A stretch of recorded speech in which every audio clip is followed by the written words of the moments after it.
नमस्कार मित्रों। Reality of astrology के इस चैनल भ्रांति नहीं सच्चाई में मैं आदर्श शर्मा एक बार फिर से आप सभी का हार्दिक स्वागत करता हूं। मित्रों, आज हम बात करने वाले हैं ग्रहों की स्थिति के बारे में। मतलब जो कुंडली में जो 9 ग्रह होते हैं उन ग्रहों को हम एक एक करके लेते जाएंगे, जिसके बारे में मैं आपको बताऊंगा कि उन ग्रहों की स्थिति कैसी है और उसके क्या लक्षण हैं जो आपके जीवन में दिखाई देते हैं और उनका क्या प्रभाव जीवन पर पड़ता है और इससे कैसे आप बाहर आ सकते हैं। इन सब चीज़ों के बारे में मैं बताने जा रहा हूँ। तो इसकी शुरुआत करेंगे हम सबसे पहले ग्रहों के राजा सूर्य के साथ। सूर्य के बारे में मैं सबसे पहले आप लोगों को जानकारी देने वाला हूँ। सूर्य के बारे में सबसे पहले एक बात बता दूं कि सूर्य ग्रह जो होता है वह पिता का कारक होता है। तो एक बात ध्यान रखिएगा, जब भी किसी की कुंडली में सूर्य अगर अशुभ स्थिति में हो तो उसे पिता के साथ संबंध अच्छे से निर्वाह नहीं हो पाते। मतलब पिता के साथ संबंध में कुछ ना कुछ समस्या आती है।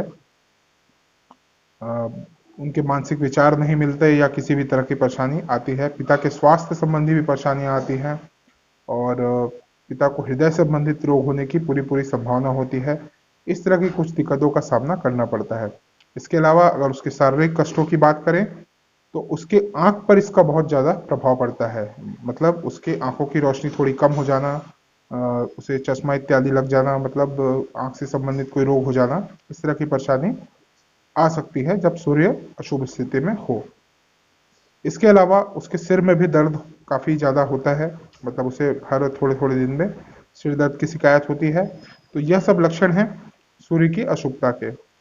सूर्य जब भी अगर कुंडली में अशुभ स्थिति पर हो और उसके लक्षण हमारे जीवन में दिखाई दे रहे हों तो ऐसे व्यक्ति को लाल रंग की चीजों का त्याग करना चाहिए। मतलब उसे लाल रंग के वस्त्र, लाल रंग का भोजन कभी भी कम से कम मात्रा में उपयोग करना चाहिए। तो वो उसके लिए काफी अच्छा होगा। बल्कि उसे लाल रंग के वस्त्रों का, लाल रंग के फलों का या लाल रंग के किसी भी प्रकार के भोजन का दान करना चाहिए, जिससे कि सूर्य की अशुभता उसके जीवन में कम हो। अब मैं बात करूंगा कुछ उपायों की। जब भी किसी की कुंडली में सूर्य ग्रह अशुभ हो तो उस स्थिति में उसे भगवान सूर्य को प्रतिदिन जल अर्पित करना चाहिए। एक तांबे का पात्र लेना चाहिए। उस तांबे के पात्र में सादा जल भरकर उसमें एक चुटकी लाल कुमकुम डालकर उसे सूर्य भगवान को सिर के ऊपर से कुछ इस तरह से जल अर्पित करना चाहिए, ताकि उसकी जो धार हो उसकी परछाई हमारे शरीर पर पड़े। और जो जल जहां पर अर्पित कर रहे हैं वो एक ऐसा गमला होना चाहिए या पात्र होना चाहिए जिसकी कुछ गहराई हो। दैट मीन्स उसके जो छींटे हैं वो हमारे पैरों पर ना पड़े। एक बात याद रखिएगा, कभी भी वो गमला तुलसी का गमला या तुलसी का पौधा नहीं होना चाहिए। तुलसी के पौधे में कभी भी सूर्य भगवान को देखते हुए जल अर्पित नहीं करना चाहिए। वो अन्य किसी फूल फल या किसी भी चीज का पौधा हो सकता है या खाली गमला भी हो सकता है, उस पर जल अर्पित करना चाहिए। और जल अर्पित करते समय एक बात का विशेष ध्यान रखना चाहिए कि कभी भी जल अर्पित करते समय हमारी जो दृष्टि है वो सूर्य भगवान की तरफ नहीं होनी चाहिए। हमारी दृष्टि सदैव उस स्थान पर होनी चाहिए जहां पर जल गिर रहा है। और जल अर्पित करते हुए हमें सूर्य भगवान के मंत्र ओम घृणी सूर्याय नमः, ओम घृणी सूर्याय नमः, इस मंत्र का जप करते रहना चाहिए जब तक वह उस पात्र में जल उपस्थित हो। इसके अलावा एक बहुत छोटा सा उपाय है। जब भी आप शयन कक्ष में सोने के लिए जाएं तो अपने सिरहाने पर तांबे के बर्तन में जल रख लीजिए और उस जल को रात भर रखे रहने दीजिए और सुबह उठकर उस जल को आप ग्रहण करें। इससे भी सूर्य की अशुभता काफी हद तक कम होती है। इसके अलावा एक और उपाय बताने जा रहा हूं मित्रों, अनाज का दान करना चाहिए। तो अनाज का दान आप अगर चाहें तो किसी भी सुपात्र को इसका दान कर सकते हैं।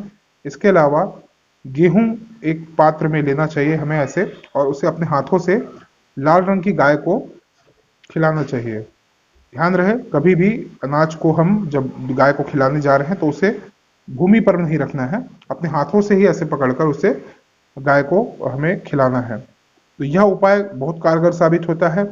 इस उपाय को करने से, मैंने जो भी उपाय भी आपको बताया है, इस उपाय को करने से सूर्य अपनी अशुभता को छोड़कर शुभता में प्रवेश करता है और वो उस जातक को बहुत अच्छा फल देना प्रारंभ कर देता है। इसके अलावा अगर जातक चाहे तो आदित्य हृदय स्तोत्र का पाठ कर ले तो वह बहुत बहुत उत्तम होगा और उसका प्रभाव इंसान को काफी कुछ पॉजिटिविटी उसके जीवन में लेके आएगा।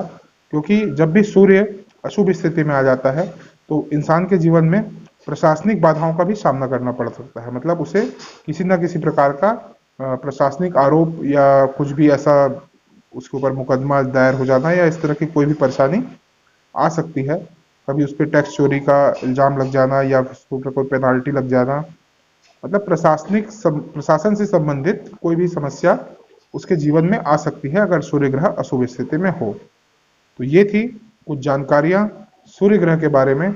मैंने उसके लक्षण बताए जो कि सामान्य जीवन में आप देख सकते हैं कि आपके जीवन में अगर इस तरह के कोई लक्षण दिखाई दे रहे हैं तो मेरे बताए हुए उपायों को आप करिए, आपको उससे काफी ज्यादा मुक्ति मिलेगी और शुभता की तरफ सूर्य भगवान जो है आपकी मतलब अपनी कृपा दृष्टि करेंगे आपके ऊपर। तो आशा करता हूँ आपको ये वीडियो अच्छा लगा हो। मैं आगे भी इस तरह से अन्य ग्रहों के बारे में वीडियो लेकर आता रहूंगा।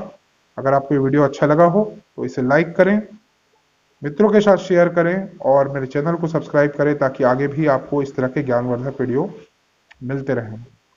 धन्यवाद दोस्तों।